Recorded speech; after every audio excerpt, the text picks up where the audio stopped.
Hello and welcome to the Grand Line Review, your source for everything One Piece, and today we have something of a mega video because we are almost on our way out of 2020, and I thought what better way to celebrate than analyzing the top 20 best devil fruits within the series. And I'm sure that each and every one of you has a much better and more fun way of celebrating, but this is mine and it's been a bit of an interesting ride to put together. So long-time viewers of the channel will know that this is not my first best devil fruit list. In fact, I've made two in the past, but there is a pretty huge difference between those videos and this one. Namely that my previous lists were more or less based on personal opinion, whereas with this one I've tried to take a more scientific approach towards determining the quote-unquote best devil fruits in One Piece. So here's what I did. I sat down, created a series of ranking criteria, and assigned every named devil fruit in the series a score out of 10 for each category. Those scores were then added up, converted into a number out of 100, and the 20 devil fruits who scored the highest are the ones that we will be showcasing here today. And just so that you understand the scope of this undertaking, there are currently about 133 canon devil fruits in One Piece, and I went through each and every one of them. So I've spent a lot of time analyzing entirely fictional fruit, so please do justify my life choices by hitting the subscribe button for the Grand Line Review, which will also grant you regular One Piece content uploaded straight into your YouTube feed. And like any good middle school science assignment, I am going to go through my methodology before we begin. Now, if you don't care about such things and just want to start the countdown, then please do feel free to skip to this time, but I would encourage you to stay because there may be some surprises on this list, and if you don't understand the criteria, well, that could get tricksy for your brain. And for those of you who really don't care, please do stay anyway, and I'll have this slideshow of suggestive Nami images to keep your attention playing in the corner while the rest of us look at some science. But basically, each devil fruit was ranked by the following 4 categories, the first of which is power. And this is the typical way in which most fans will analyze devil fruits. This category is about pure, raw combat and just how strong a fruit's abilities can make you. Now, the next section is utility, and this is all about how beneficial a devil fruit can be for use in daily life. Because the thing we often get wrong when looking at the best devil fruits is automatically assuming that best means most powerful. It doesn't, and fruit that can completely change your day-to-day life are also well worthy of consideration when we're talking about the best, so that has its own category. And the third section is potential, which mainly exists to balance out the fruits in the series that were possessed by terrible wielders. So fruits with great potential power that we have no demonstrated evidence of. Because it's not the fruit's fault that they weren't used well, but this category also goes on to favor devil fruits that have demonstrated uses beyond their initial power granting. Like say the Gomu Gomu no Mi is a fruit that would do really well in the potential category because it has demonstrable evolution. And finally, we have my favorite category, which is detriments. This final section is designed to account for fruits that actively curse their users more than usual. Devil fruits that come with innate negative qualities that users need to overcome. So a high score in the detriment category means that a fruit has very few negative outcomes, whilst a low score in this category means that a fruit has major negative impacts on your lifestyle. And to be honest, this last category won't be too important for this list. It will be focused on a hell of a lot more in the worst devil fruit list, but I feel like it is important to account for because detriments almost never get taken into consideration. And so basically every fruit then gets assigned a score out of 10 for these 4 categories. Those are added up to a number out of 40, and then I converted that directly into a score out of 100 because that's a much nicer number to deal with and gives you a better overall impression. I mean, for example, saying that a fruit scored 90 out of 100 gives you a much better impression than saying, say, 36 out of 40, which is stupid. And just as a bit of an intro example of how the system works, one fruit you will not see on this list is the Guru Guru no Mi, and you might initially think that's a bit absurd because it is the strongest paramecia in existence, and you're right, so it satisfies one of our 4 categories. Meanwhile, its scores were not so great in the others, especially utility, because other than mass destruction, there's not a lot of day-to-day use with it, and it gets saddled with detriments such as being difficult to control and causing friendly damage. And in this case, it achieved a total score of 73.75 out of 100, and I did find at least 20 fruits who outdid it. More actually. But with that example out of the way, let us get into our top 20 results, commencing with, rather predictably, number 20, which will be the Horo Horo no Mi. So we are starting this list off with a very high mark because this fruit is far above average and a good all-rounder. In combat, it gets slapped with a solid 9 if just for the fact that it will make 99% of opponents immediately incapacitated and surrender. And if they don't, well, we have explosive ghosts to chuck at them for days, none of which can be impacted by any attack or defense in this world. In fact, at this moment, we don't even know if Haki affects these ghosts, which is pretty wild and insanely powerful. The utility category is also pretty damn crazy, as summoning an army of ghosts to do your bidding is a fine way to spend life, and indeed a post-time skip Perona can even levitate, and yes, this is Perona, it's not an astral projection, although this fruit also lets you do that. The fruit really only loses points for not having a truly infinite amount of utility, and its potential is limited, given that it mostly involves features that exist on a different different plane. And the only detriment I could really think of is that the user does have to leave their body vulnerable to access astral projection, but that's all. Otherwise, this is a great and incredible fruit to begin with. Now moving on to number 19, I'm going to say right here and now that Zoan fruits don't feature too heavily on this list, but one of the rare examples of a fruit that is simply too good to ignore is the Hito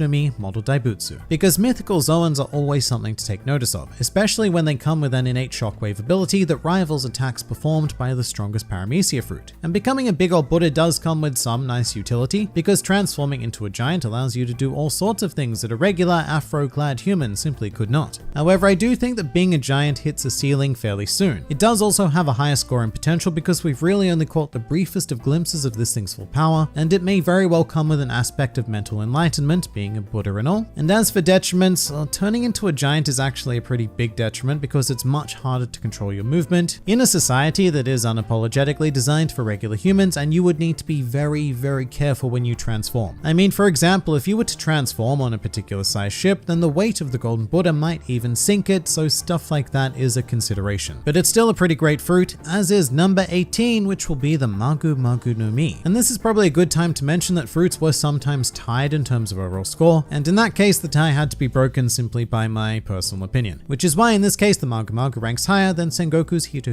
no Mi Model Daibutsu. But here we have the fabled devil fruit with the highest offensive power, so it gets a perfect 10 there quite easily. Utility and potential both have an 8, and most of that comes from the fact that it is simply a Logia fruit. In terms of elemental creation, Logia have a demonstrated ability to create more or less whatever they want out of their elements, which is pretty damn useful to say the least. But in this case, the Magu Magu does lose points because magma is a destructive element, which thus limits its utility and potential more than a friendly element would. Like for example, I'd rather live in a castle made of ice than a castle made of raging hot magma. And being a destructive element is also why it lost points for the detriment category. This fruit is a massive, massive liability to everyone and everything around you. You would need to be so damn careful anytime you activate these powers, because one stray drop of magma can do untold harm. But with that said, still an undeniably great fruit, however, not the best. And a better fruit can be found in number 17 perhaps, with the Peripero no Mi, because this is a shockingly underrated fruit, and it mostly comes from the categories of utility and potential, which give the Peripero no Mi a perfect 10 out of 10 each. And this is because as a generation style Paramecia with a very friendly substance being candy, a user of this fruit can make quite literally anything. And yes, that something needs to be made out of candy, but it can be as ornate or as mechanically sound as you need it to be. I mean, we've even seen a grand candy escalator conjured in the series, so the utility and potential of the Peripero no Mi is effectively infinite. Where this fruit does lose points is definitely power. Yes, it's quite strong, but only as much as the candy itself, or with an experienced user, only as strong as the haki imbued into the candy. It's not a fruit that grants you godlike levels of raw power on its own, and as for detriments, well, candy can be a pretty tricky thing, because obviously it's not hugely viable to use in any hot climates. At best, it gets all sticky and annoying, and at worst, it melts, making you constantly recreate all of the cool things that you've made. And just as a side note, let's hope that the tongue of Perispero is not part of the Peripero no Mi, because it very well might be. Now moving to number 16, we have the Rio no Mi Model Pteranodon, and I have to say, this one really surprised me. If I was to make a list entirely based on unstructured opinion, I don't think I would even come close to considering this for the top 20. But under the criteria I set out, this one blew away all expectations. And a lot of this has to do with the fact that this fruit grants its user natural flight, which with utility, any fruit that grants natural flight was immediately given at least a score of 9, because flight is one of those truly life-changing abilities. Do not underestimate how amazing and how useful it is. But as an ancient Zoan, we're also very much at the top of the pecking order when it comes to power in terms of raw physical strength gained anyway, because there's a very simple strength hierarchy in this class, being basic Zoan, carnivorous Zoan, and then ancient Zoan being the strongest. Although above those are mythical Zoans, but they tend to be more magic and ability based rather than strength based. This fruit also scores pretty highly for detriments because there really aren't that many, other than drawing a lot of attention to yourself for,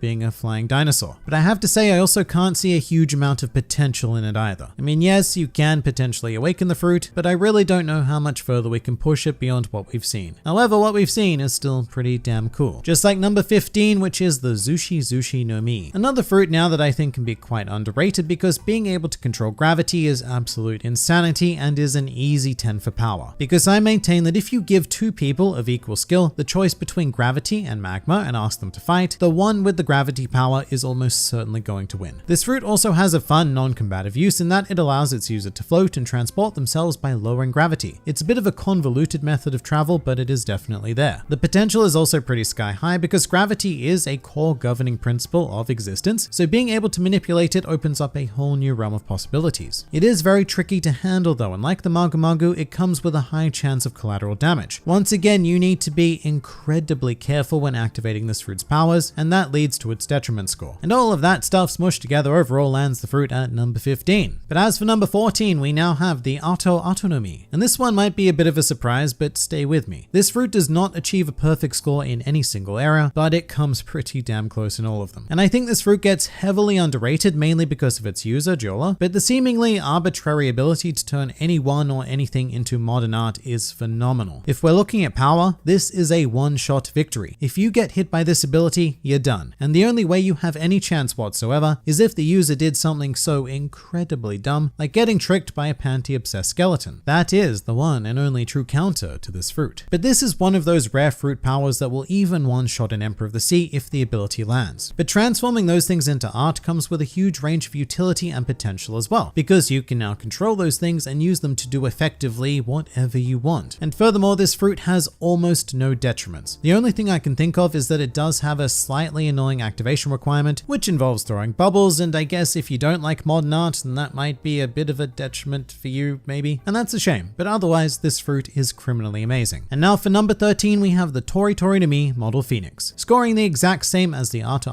no Mi, we now have our second Zoan fruit, also a mythical brand, and let's address this first up. The only thing that really holds this fruit back is the power category. Due to the blue flames of the Phoenix holding healing properties, they do not deal any damage whatsoever to your standard combatant. And really the only thing that can are the Phoenix talons. And look, that isn't much. I mean, yes, you can increase the force of your own attack, but that depends more on the base power of the user without the fruit, so that's why it lands at a 5. Meanwhile, every other category is truly enviable. With utility, once again, the amazing benefit of flight easily carries this score to a 9, and then add all of the healing stuff on top of that and you cannot deny it a 10. And as a mythical, flying, magical creature, it also has a solid 10 for potential. And as for detriments, yeah, look, 1 point was taken away because it does require you to really rethink and restructure how you fight, because not only are you a bird now, you're a bird whose body can't deal damage. So consuming this fruit is not a straightforward deal, but at the same time, I think you can work with it. Now moving on to number 12, we have the Giro no Mi, which is quite possibly the most overpowered, forgotten about devil fruit in the series. And since you have probably forgotten about it, just a reminder that this fruit allows its user to see through everything, whether it be layers of physical matter or even deeper concepts like being able to selectively read minds. And to me, that ability is already enough for a 10 in utility, because no, you're not going to be able to create stuff like other fruits, but being able to read minds is a supreme ability that would initially activate God mode in your life, and it also gives you limitless potential, and that's just the mind reading aspect. But this fruit delivers on potential even more than that, because apparently the user of this fruit can also monitor all directions within a 4,000 kilometer radius. And to put this insanity into some sort of perspective, if you were to travel coast to coast across the United States, then that distance would be just under 5,000 kilometers. So the Giro no Mi would give you the power to see essentially anyone, anywhere, anytime, within essentially any country in the world that you just so happen to be in. So now the user of this fruit is effectively all-seeing and all-knowing, but can we have a third thing? Well, we sort of can, because have I mentioned whales? Apparently the Giro no Mi allows its user to create gigantic whale creatures out of tears, which are about as hot as smelting iron. Why does the fruit do this? I don't know, because it really doesn't fit quite into the theme of the other two powers, but really any one of these abilities would be amazing, and to have all three within one fruit is a mess. A shockingly powerful mess, mind you, which is why the Giro no Mi finds itself at number 12. As for number 11, we have the Mirror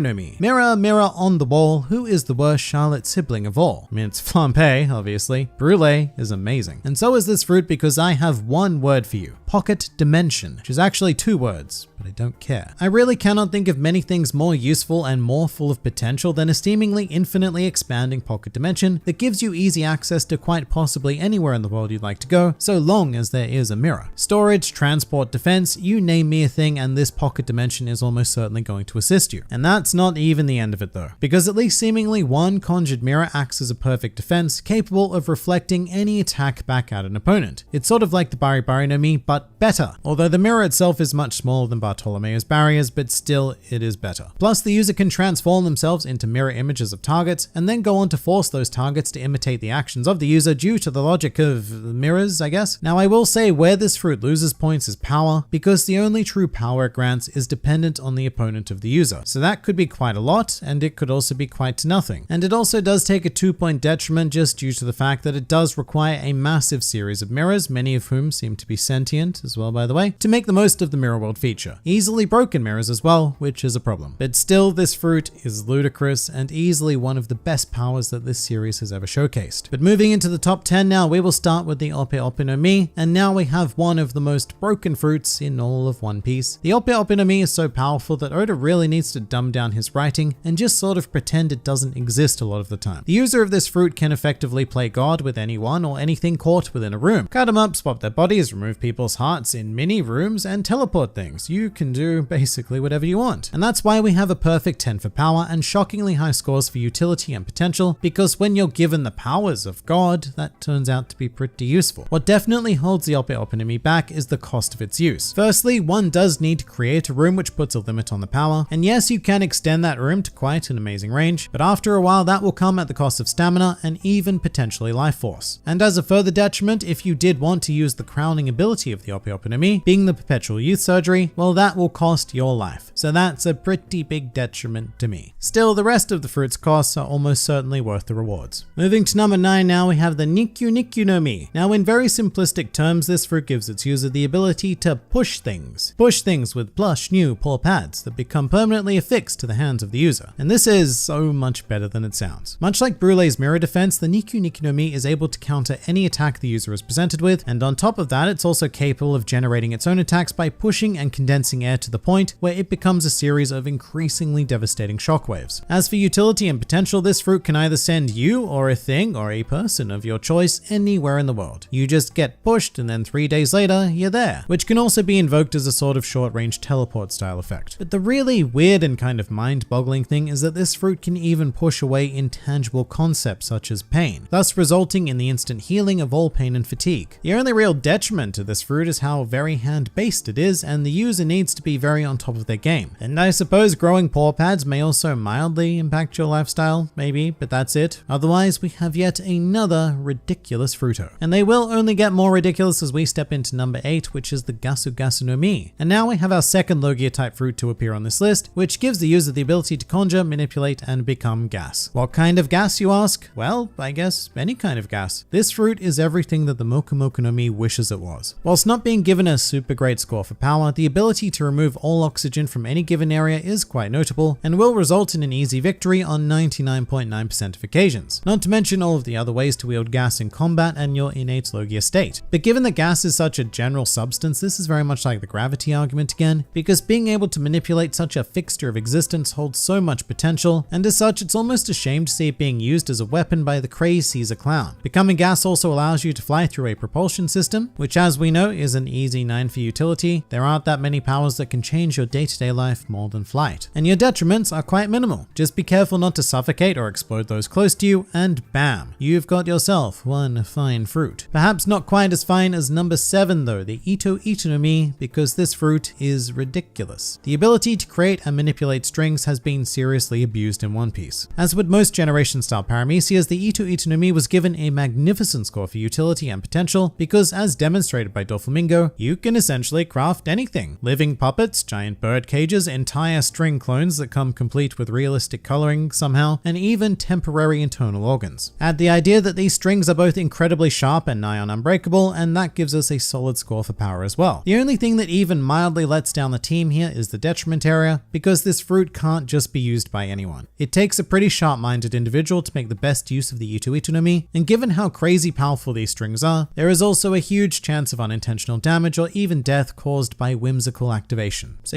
just be careful with this one. Stepping into number 6 though, we have the Soru Soru no Mi. The ability to manipulate the souls of others, as well as yourself, is a terrifying one indeed. And while it does only work under the condition of fearing the user, it is still an instant win in most situations, gaining a 10 for power. Now as for utility, well, that's where the homies come in. This fruit allows one to fracture souls and place them into objects to create a Disney-like army of minions, basically meaning that upon consumption, you are instantly crowned the king or queen of your own empire. The potential, however, is limited by the fear factor and the strict manipulation of soul matter. In many ways, this doesn't quite have as much potential as generating and manipulating any other reality-based substance, so apart from a potential awakening, I think we've seen the pinnacle of what we can do here. And the fear factor is also why it gets half a point taken away as a detriment as well. There's not a whole lot more to say though, just another ungodly dominant fruit in all categories. To number 5 now, we have the Pika Pika no Mi, and I ask you, have you ever been kicked at the speed of light? Probably not. And by the way, neither has anybody else in One Piece, because such a thing would trigger a nuclear-style explosion. Nobody cares about science though, because this Logia fruit just says, F everything, I am amazing. And I think it's safe to say that this is the fastest fruit ability in existence, completely revolutionizing travel, albeit in a very annoying way, because as light, the user can only move in a straight line and must depend on reflection or refraction in order to change direction, which by the way is the main reason why it scores a 7.5 in detriment. The straight line restriction sucks so much more than most people are willing to admit. But weirdly enough, the user can also craft objects out of light, which is an easy 9 for utility, and while being struck at light speed, even the One Piece world equivalent of light speed, is an undeniable 10 for power. It's a really great fruit, one of the best, but certainly not the best. And to continue finding that, we now land at number 4, the Here Here no Mi, our second Admiral Logia in a row, and I can already hear the complaints of how low the Magu Magu no Mi was ranked compared to these two. Aka Inu defeated Aokiji, they'll say, and that's nice. I don't really care though, because the Here Here no Mi is far better in every other area that is not combat, which is many. As a non-destructive element, ice contains infinitely more potential and utility in terms of crafting whatever the user wants, so much so that we really have not seen the full extent of what Kuzan can do, because no single individual is creative enough to harness the full potential of such an ability. And unlike the collateral damage of the Magu Magu no Mi and painful travel restriction of the Pika Pika no Mi, the Here Here no Mi really has no detriments. Just be careful not to freeze people, I guess, and if you do, then immediately unfreeze them because they don't die, like they almost certainly would after being accidentally struck by magma. But the Here Here no Mi is a super cool Logia, and yes, the pun is intended. So climbing up to number 3 now, we have the Mochi Mochi no Mi, and heading back into Paramecia land, we find ourselves with one of the most unique fruits in the series, the Mochi Mochi no Mi, which is actually a special Paramecia. And that's because it combines the powers of 2 standard Paramecias, allowing its user to both generate Mochi and transform their body into Mochi, which despite popular thought is not what any other generation style Paramecias can do. Not Gaudino, not Magellan, not anyone except Katakuri, which is why this fruit scores so highly in utility and potential, because it can do anything a generation style Paramecia can do, anything and more. It doesn't get a perfect score in power though, because Mochi isn't the greatest of things to have command over. It's more Katakuri that makes it look so fearsome. And it also loses a lot of its potency when exposed to liquid, which negates the stickiness and overall usefulness of the fruit. Definitely an amazing Paramecia though. However, the true king of the Paramecia empire can be found in number 2, which is the Hobby Hobby no Mi. This fruit is like a greatest hits album of everything we've already explored on this list. Firstly, it will instantly defeat any opponent with a mere touch, and as such, this is another one of those powers that will topple an emperor immediately. So an easy 10 for power. However, the mechanism of defeat is by turning the opponent into a toy, which allows the user to build a toy army to do their bidding, much like the homies of the Soru Soru no Mi. So that's an instant empire and an instant 10 for utility. Oh, and as a side effect, immediately after consuming the fruit, you are granted perpetual youth. You know, the ultimate ability of the Ope Ope no Mi, and the reason why it is valued at a price tag of 5 billion berries. After eating the Hobby Hobby no Mi, you just become frozen in time and partially immortal for no adequately explained reason. And this fruit also scores very highly with potential, given that it was in the hands of a less than great user with sugar. And imagining the Hobby Hobby no Mi with a more competent figure is like an instant world domination scenario. And the only cause for detriment is the activation. The user has to touch its target, and in certain cases that might be difficult, but not most of them. Especially if you happen to be an unsuspecting little girl, or just unsuspecting in general. There really aren't that many people who are going to see an attack like this coming, unless they have future sight of course, but currently that's like 2 people in One Piece, and there's no guarantee that either of them would use it. So it is truly one of the best devil fruits in the series, right alongside our ultimate number 1, which is the Goro Goro no Mi, which rather notably ended up with the exact same total score as the Hobby Hobby Hobi no Mi, and I think you can definitely make the argument to swap their places, but I went with the ability to conjure, manipulate, and even become lightning because it is simply the most maddening fruit we've ever seen in every respect. You just can't watch someone as relatively incompetent as Enel wield this thing and not give it a perfect 10 for power. You eat the fruit and become an instant thunder god with no limitations or detriments for using that power. Now with utility, unlike the Nikki no Mi, this fruit does allow the user to teleport, and unlike the Pika no Mi, the user can do so in any direction they see fit. Lightning may not be as fast as light itself, but it is actually pretty damn close, and at least the user has directional control. Once again, the potential is high because Enel was not, the greatest of fruit users, but even what he was able to access and conjure showed an extensive range of fun and destructive things, and to cap it all off, it really has no detriment. It has seemingly no cost for using any of its godlike powers, and really all you need to do is watch out for collateral damage and men made of rubber, but that's about it. So welcome to the pinnacle of fruity goodness in One Piece, and alongside the Hobi no Mi, the fruit that I consider to be the blanket best in the series. But what do you guys think? Please do leave your thoughts in the comments below, or even join my Discord server. And if you'd like to see more videos like this, then please do go and check out some of my other content, or even subscribe to the channel for more glorious One Piece business uploaded straight into your YouTube feeds. But for now, this has been the Grand Line Review, and I'll see you next time.